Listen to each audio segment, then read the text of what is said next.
ladies and gentlemen. This fight is set for 3 rounds at 5 minutes apiece. And please welcome from the blue corner.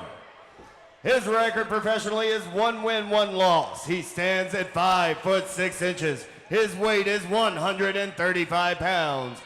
Fighting out of Chattanooga, Tennessee, please make welcome Brutal Bret Adams! And in the red corner, his professional record is 2 wins, 1 loss. His height, 5 foot 9 inches. His weight, 135 pounds. He trains with Rush MMA, an American top team from Macon, Georgia, Chase Boutwell. Yeah, this is actually a really hard fight for both guys. Both very accomplished amateurs.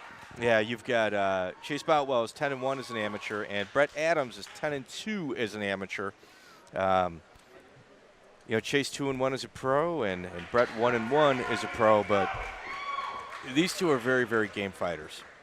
I expect this to be taking off pretty quickly. Arco Smith is the referee for tonight. Well, you got Chase Boutwell, who looks like a kid, man. He's 21 years old, but his parents threw him in mixed martial arts training 10 years ago. So he's been training half his life. That seems to be the new breed, though, because, you got to remember, MMA is still a new sport, and now you're getting kids that are training for and we're starting to see the evolution of this sport. So in boxing, we used to, as growing up in the boxing scene, we used to call them, little ring rats. But these guys are cage rats, man. I mean, they're growing up around this stuff. Oh, he's trying to get that guillotine now. Guillotine, that is tight. Arco Smith. Now, here's something you got to look at. Arco Smith, this is only his second match to ever call as a referee.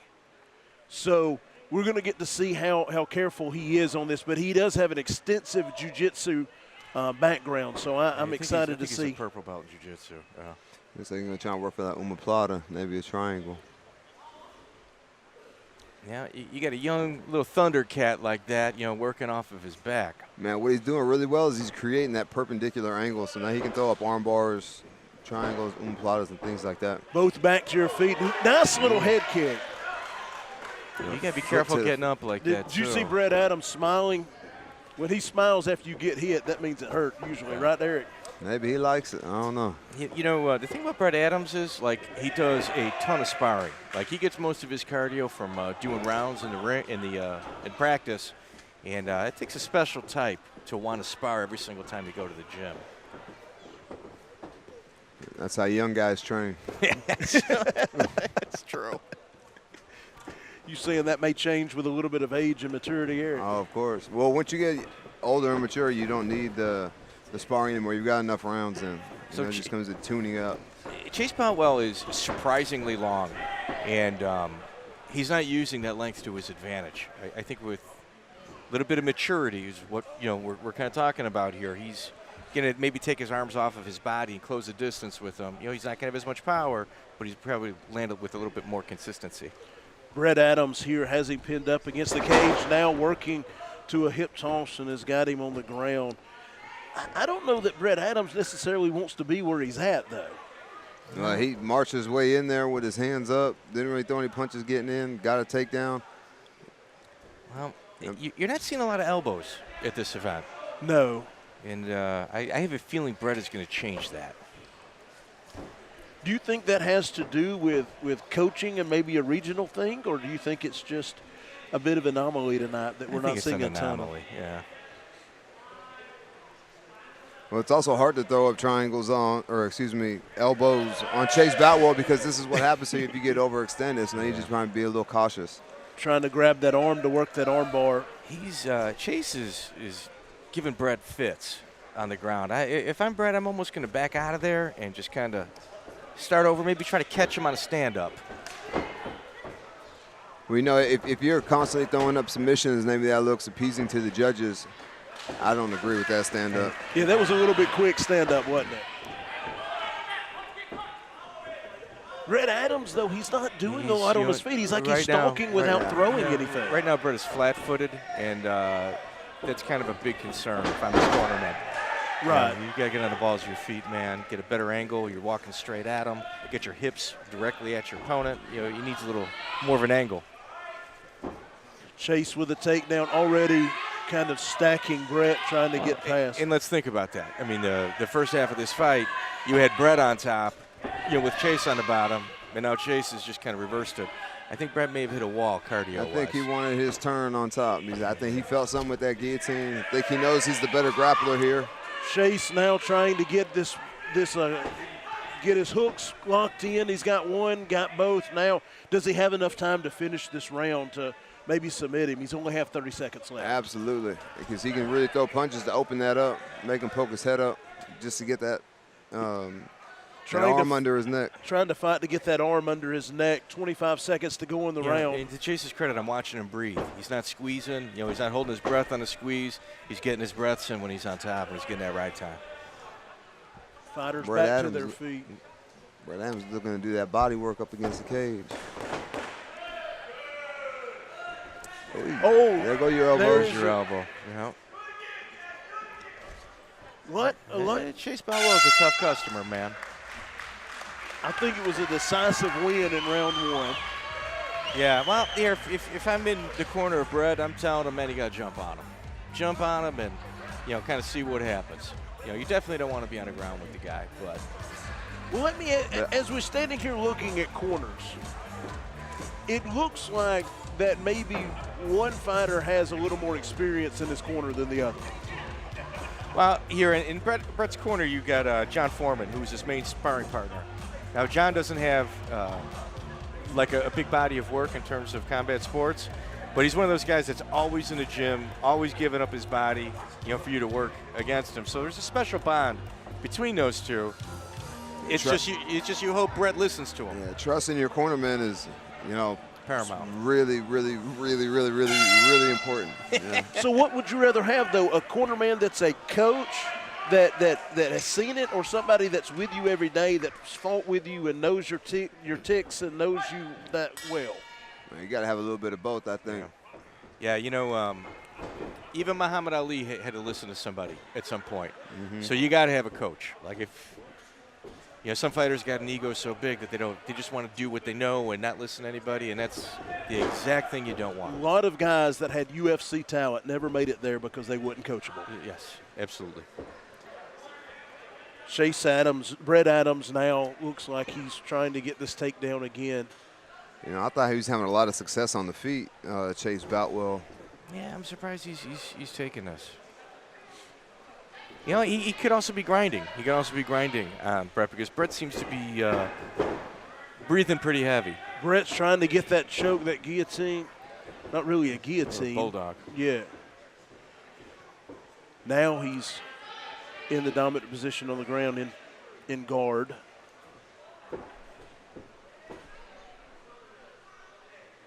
If I'm Bret Adams, I'm going to try to slow it down a little bit. Take your time. Let's see where it's at.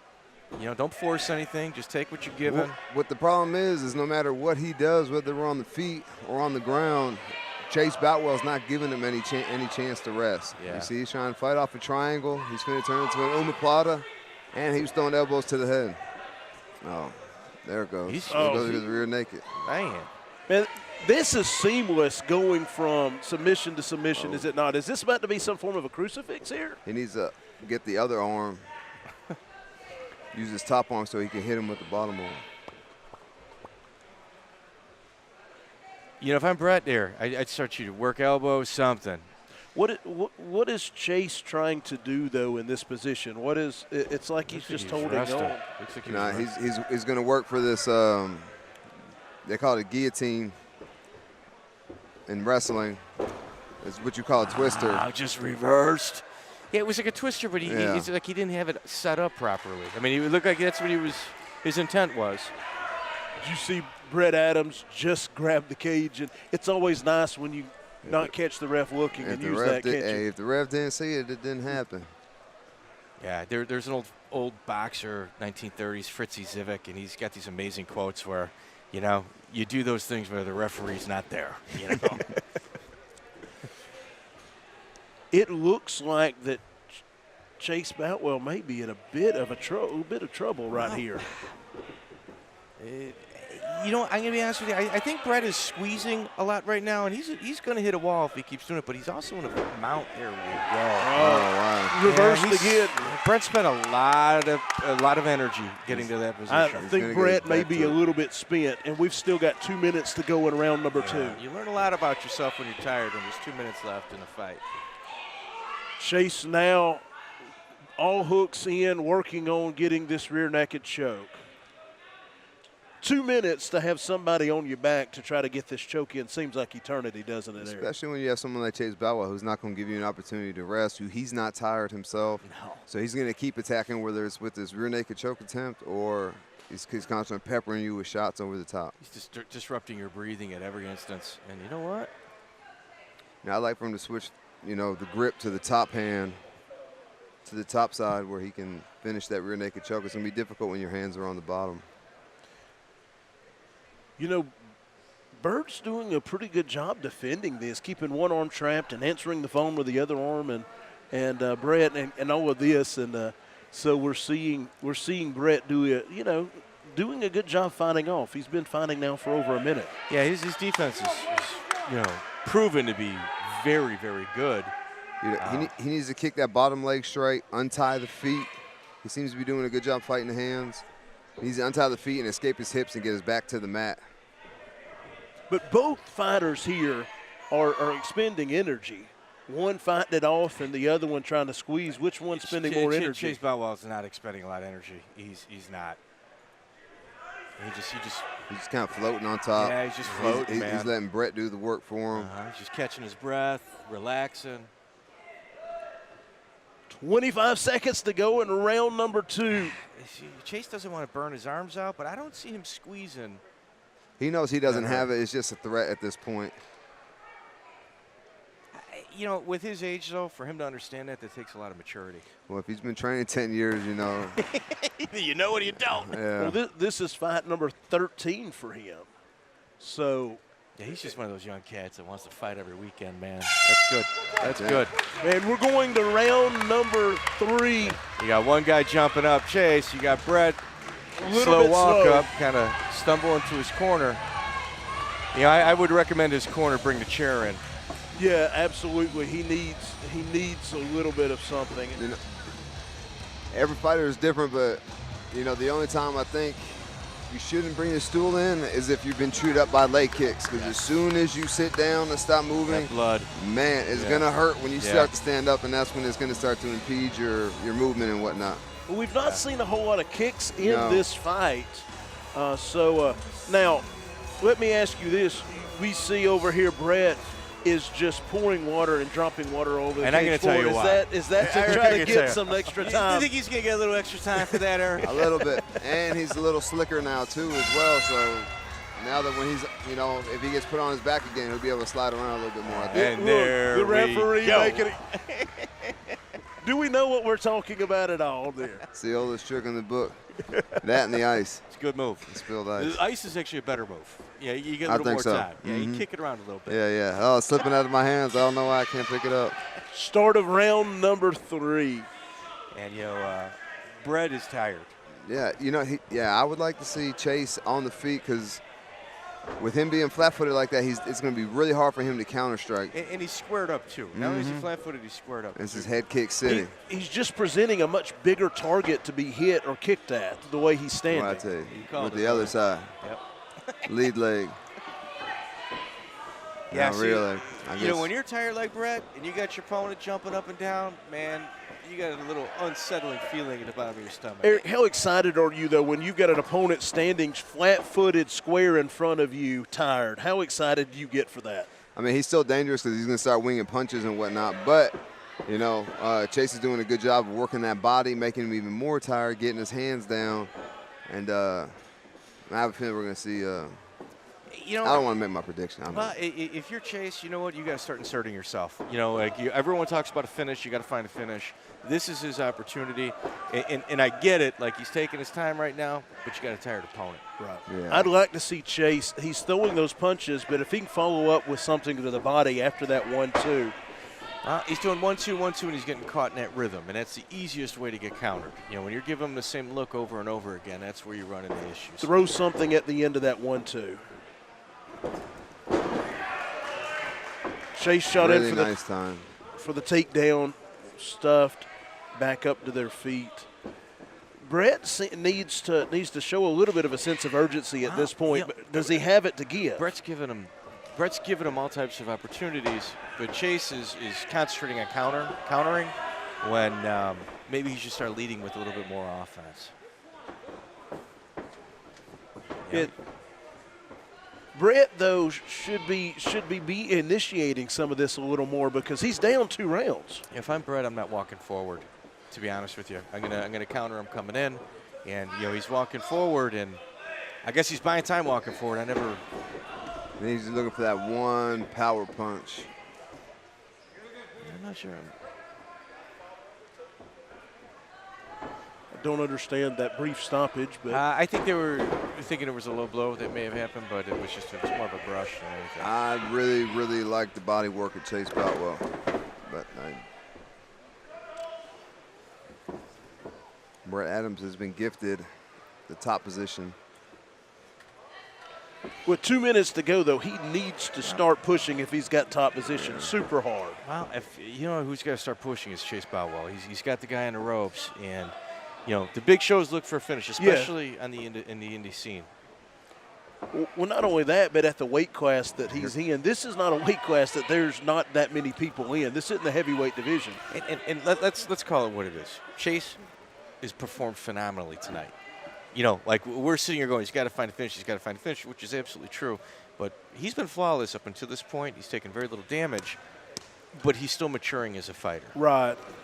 Some pretty big body blows there. And here we go. This is what we need. This is exactly what he needs. With Nice the elbows. Good elbows. He's looking to get this done. The referee Yes. taking a real close look at this to be right there on top of it. He's tapping. tapping. That's it, man. Okay. Chase did what he needed He did to. what he was supposed to do, which is incredibly important. 21 years old, though, man, that is a lot of maturity, and he's got a heck of a future in this business, does he not? And he's not that tired right now. No, he could fight another 5. Yeah, he's 5 21, rounds, baby. he would be okay. Man, the red corner's cleaning up tonight, man. I know, right? Their red corner's 4-0 now. No, 3-0. 3-0, yeah, you're right. Antoine Phillips, who won the first fight, who incredibly impressive.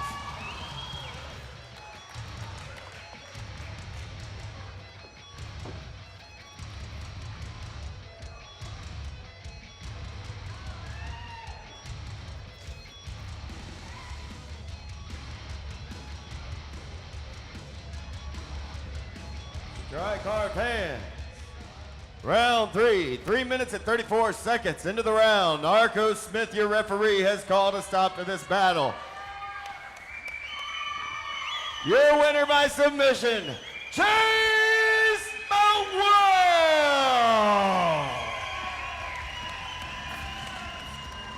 Come join me real quick. Let's do a couple of quick questions. Man, Chase, you were on top 3 rounds. You were on top dominant for all 3 rounds.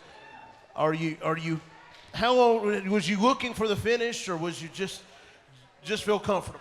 Well, an American Top Team. First off, I got to say, thanks to my girlfriend. I was in a real bad place after my last fight. I lost, and every day she checked on me, make sure I was good. So a big thanks to her, my team, my mom, my dad, the whole Rush family. I love all you guys. You know I'm gone, but I still love y'all. But real stuff, man. This fight, I put down all my bad habits, everything. I wanted to be the rawest version of myself, and I did that, man. I wasn't looking for the finish, anywhere specific. Just go in there, feel it out. My other 2 fights, they ended quickly, so I wanted some ring time as a pro. Well, you definitely got to round 3, but then, man, you was able to pull that triangle when you felt like you was really comfortable on your back. Was that something you were excited about? Yeah, man. Since I was a kid, I started jiu-jitsu when I was 10, and my best move was a triangle. You can ask my mom and dad. you know, my old coach Seneca would be like, man, why you always on your back? And that was just where I lived. I don't know. Well, give it up. Congratulations to the win tonight, man. Good job. Can't wait to see you back in the ring soon. Hey, boss man, you talked about a fight of the night bonus. Hey, man, I gave all I could. Let me know about it.